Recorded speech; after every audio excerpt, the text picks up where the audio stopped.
What's up, y'all? So I am here finally, and I'm mad excited. Finally made it to Roswell.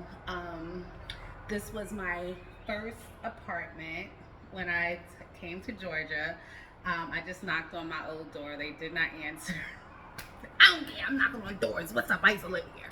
I was mad excited. I had my own patio. I was so nice to the people before I moved to Georgia. She upgraded my apartment, which is huge. She was like, "Oh, you're gonna see the pool, but you can't see it now because everything has grown so much." Um, this was my actual. That was my patio up there, or terrace, or whatever you call it. That was my patio, and this that was the main pool. And I came from New York, so we used to look at all this greenery. The highway was over there, but when stuff grew a lot, you would see you didn't see the streets, and you hear the birds. It was beautiful. I absolutely loved bringing my children here. I felt like I had made it. I had two bathrooms. We didn't have to wait. I had a bathroom in my bedroom, and we had a bathroom. We didn't have to wait. I came from having one bathroom in an apartment, and we came here, and we didn't have that anymore. This is where I also had my first fire, my first and last fire, because I also stopped cooking. Um, I lost the feel. I've started cooking again since then. But that fire, boy, I tell you, my kids, they had jokes on for years. Okay, they had jokes for years. They'd be like, you sure you want to do that? This was a great place. I really didn't absorb just how far I had brought my kids when I had brought them here.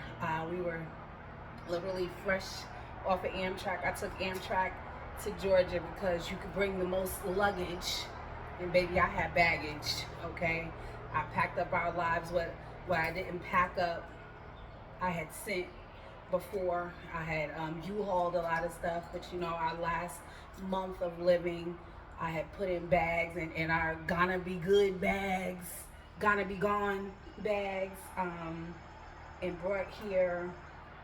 And this was, I didn't absorb it. I bust my ass to get us here. I drove Uber night and day. I wiped ass, cleaned ass. I did whatever I had to do to get my kids a home, and a home that I could be proud of, to start our lives out in Georgia. And I absolutely loved it living here. I'm going to answer my 10 questions from my perspective living here, but I definitely wanted to come here and absorb the moment. I drove around a little bit just so that you could see how stark the difference was from where I came from. I'm going to be backtracking all of my steps so that you can see the journey in real time.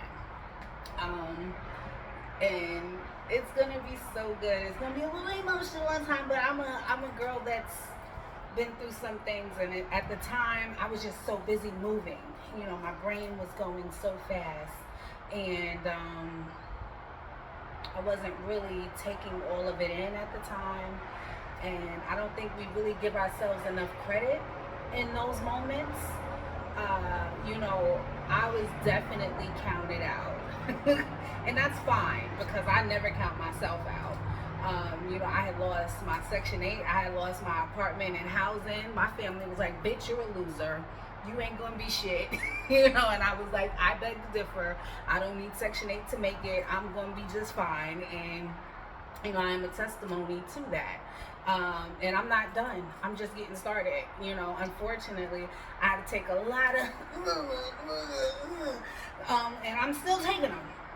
But the bigger the prize, the bigger them jabs is gonna be, and I'm okay with that, because I hit back. I hits back. So, I'm excited about everything that I'm doing. That's the biggest thing, and I'm making myself slow down and feel in the moment.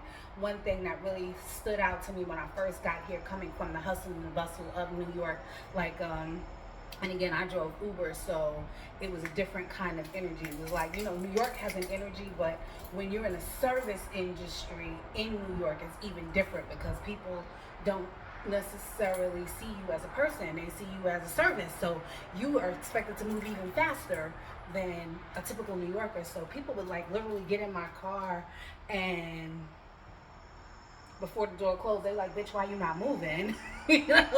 And so I had that energy, you know what I mean? So I came here and I wasn't unpacking. I came out and I went to a fast food restaurant, and I had got a soda, and my energy was just so fucking stupid and ridiculous that he passed it to me, and I crushed it, and I had soda everywhere, it just exploded. And I'm like, oh my God, I need a napkin. I'm going crazy. And he's like, ma'am, slow down. It's okay. And you know what? In that moment, I was like, it is okay. And I said, you know what? Let me go in the house and get that energy off of me. And I stayed in the house. I unpacked. I took my time. Well, I'm lying. I didn't really unpack because I'm still not unpacked. 8 years later, I still got stuff in Chinese bags that need to be unpacked and dealt with. But I said, let me go in the house and deal with my shit before I come out and put it on other people because it's not their shit. So that was just something I took with me for life, and I feel like I was a better person for it because I took time to breathe. I took space and reset my energy before I start forcing that shit on the other people. All right, y'all, this has been Roswell. Hopefully these people will invite me back into my old home, their new home, and we can get to meet them, interact with them. That would be dope. If not, I'll still answer my questions, and hopefully, you know what? Time, space, energy. Whenever they get back to me, I don't care if it's a year, I'm going to still come back and we're going to have that conversation because it's all about love, and love it has no time limit.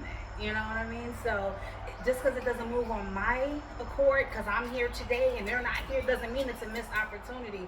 I needed this for me. So whenever they come, I'm here. I'm with it. Again, y'all, I'm Kimmy T. You do it with love. I promise you, you'll be better for it. Thank you for sharing space, time, and energy with me. Relatively speaking, thank you. Bye.